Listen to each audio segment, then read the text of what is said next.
함께하는 따뜻한 오늘 큐티온. 시온에서 나팔을 불며 나의 거룩한 산에서 경고의 소리를 질러 이 땅 주민들로 다 떨게 할지니 이는 여호와의 날이 이르게 됨이니라.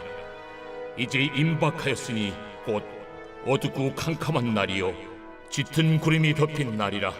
새벽빛이 산 꼭대기에 덮인 것과 같으니 이는 많고 강한 백성이 이르렀습니다. 이와 같은 것이 옛날에도 없었고 이후에도 대대에 없으리로다. 불이 그들의 앞을 사르며 불꽃이 그들의 뒤를 태우니 그들의 예전의 땅은 에덴 동산 같았으나 그들의 나중의 땅은 황폐한 들 같으니 그것을 피한 자가 없도다.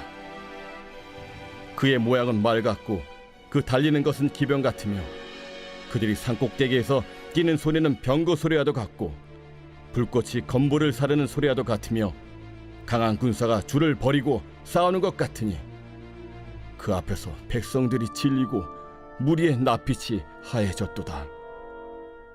그들이 용사같이 달리며 무사같이 성을 기어오르며 각기 자기의 길로 나아가되 그 줄을 이탈하지 아니하며 피차에 부딪히지 아니하고 각기 자기의 길로 나아가며 무기를 돌파하고 나아가나 상하지 아니하며 성중에 뛰어들어가며 성 위에 달리며 집에 기어오르며 도둑같이 창으로 들어가니 그 앞에서 땅이 진동하며 하늘이 떨며 해와 달이 캄캄하며 별들이 빛을 거두도다.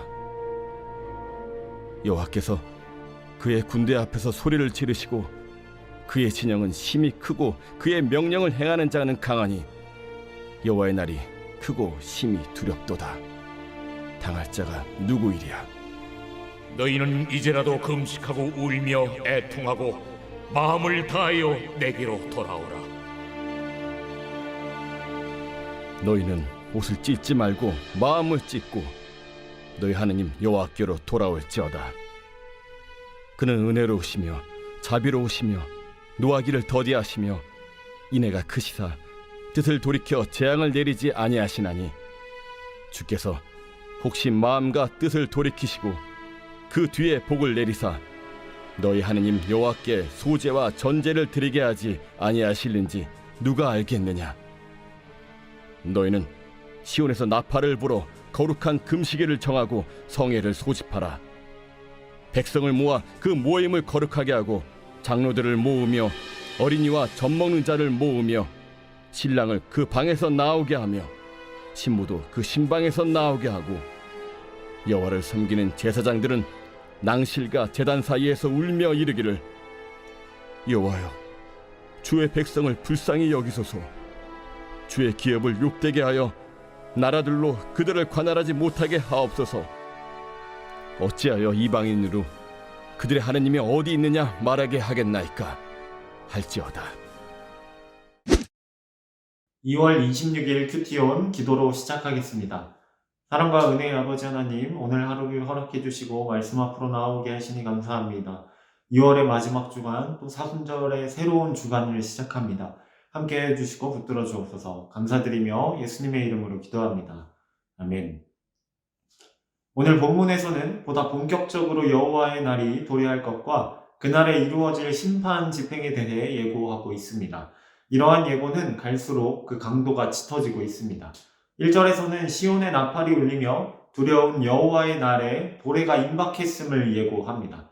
2에서 3절에서는 여호와의 날에 전무후무한 파괴가 이루어질 것을 예고하며 모든 것이 황폐화되는 두려움의 양상을 좀 더 생생하게 다루고 있습니다.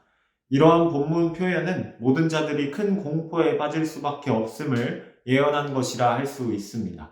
10절에서 11절은 심판날의 참상을 천지가 뒤흔들리며 천체가 힘을 잃게 되는 것으로 묘사합니다. 이 모든 것은 여호와께서 명령하신 결과임을 밝히고 있습니다. 이처럼 하나님께서 반복적으로 심판날로 정하신 그날, 곧 여호와의 날에 임하게 될 모습을 거듭 예고하시는 이유는 무엇일까요? 바른 신앙을 갖지 못한 요엘 당시 이스라엘 사람들이 여호와의 날 도래에 대해 심각하게 생각하지 않았기 때문입니다. 당시 이스라엘 사람들은 신앙적으로 나태하고 안일하여 하나님의 심판에 대해 아무런 관심이 없었습니다. 오늘날 우리도 이와 같은 모습이 있지 않은지 살펴볼 필요가 있습니다. 성도라 하면서도 세속적인 것들에만 관심을 갖고 하나님과 세상을 두 주인 섬기듯 하고 있으며 신앙을 등한시할 뿐 아니라 미래에 임할 종말론적 심판에 대해 관심조차 없이 살아갑니다. 이처럼 종말의 날에 대해 알지 못하고 이에 대해 대비하지 않고 아무 관심조차 없는 삶을 사는 인생은 하나님의 백성으로 합당한 삶을 산다고 볼 수 없으며 궁극적으로 반드시 임할 심판을 피할 길이 없습니다. 온갖 재난과 화를 자초하는 죄를 저지르면서도 회개의 자리에 나아갈 줄 모르는 이들을 향해서 요엘은 심판과 그로 인한 대재앙을 선언합니다. 갈수록 더 큰 죄악을 향해 달려가는 이 세대, 무기력하고 생명력 없는 교회와 순수성과 진실성을 잃은 성도들을 향해 외치는 외침이기도 합니다. 그러니 우리는 요엘의 이러한 심판 선고에 귀를 기울이며 여호와께로 마음을 돌이키고 여호와의 날이 크고 두려움을 기억하며 평안하다 평안하다 외칠 것만이 아니라 우리의 다친 마음과 굽은 신앙에 하나님의 능력을 덧입기를 기도합시다. 오늘날 그리스도인들은 세상과 다를 바 없는 이기적인 삶, 세상 사람들에게 지탄받는 독선적인 삶, 위선적이고 가식적인 삶, 말뿐이고 실천이 없는 무기력한 삶을 사는 자들로 사람들에게 각인되고 있습니다. 가장 정직하고 순전해야 할 그리스도인들이 온갖 비리에 연루되어 있고 그리스도의 예수님의 사랑과 평화를 구현해야 할 교회는 알력다툼 그리고 분쟁과 분열이 끊이지 않고 있습니다. 교회 종탑에 십자가가 세워져 있긴 하지만 예수 그리스도와 같이 나누고 베풀며 헌신하는 사람, 사랑과 희생, 섬김의 삶을 사는 그리스도인들, 가슴에 십자가가 세워진 그리스도인은 찾아보기 힘든 상황입니다. 그리스도인들은 자기 스스로를 욕되게 할 뿐 아니라 하나님의 거룩하신 이름까지도 욕되게 하는 결과를 초래하고 있습니다. 이제 우리는 하나님의 이름을 욕되게 하고 영광을 더럽히는 자리에서 호련히 일어나서 우리를 이 세상에서 부르신 대로 빛과 소금으로 세상을 비추고 또 짠맛을 내는 그리스도인다운 삶을 살아가기를 기도합시다.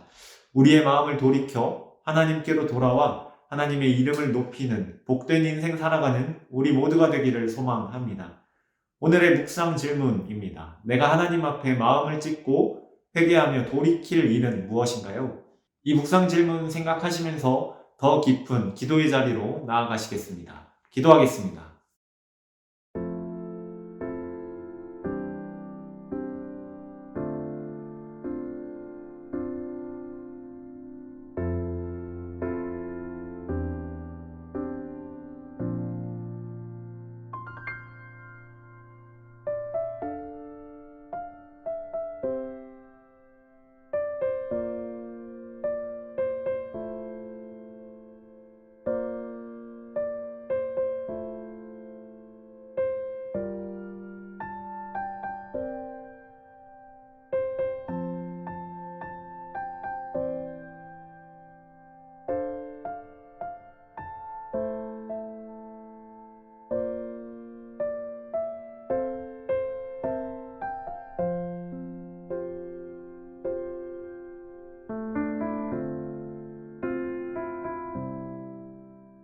사랑과 은혜의 아버지 하나님, 우리의 굳은 마음과 우리의 닫힌 눈을 열어주시고 하나님을 바라보고 하나님의 은혜를 따라 살아갈 수 있도록 저희를 붙들어 주옵소서.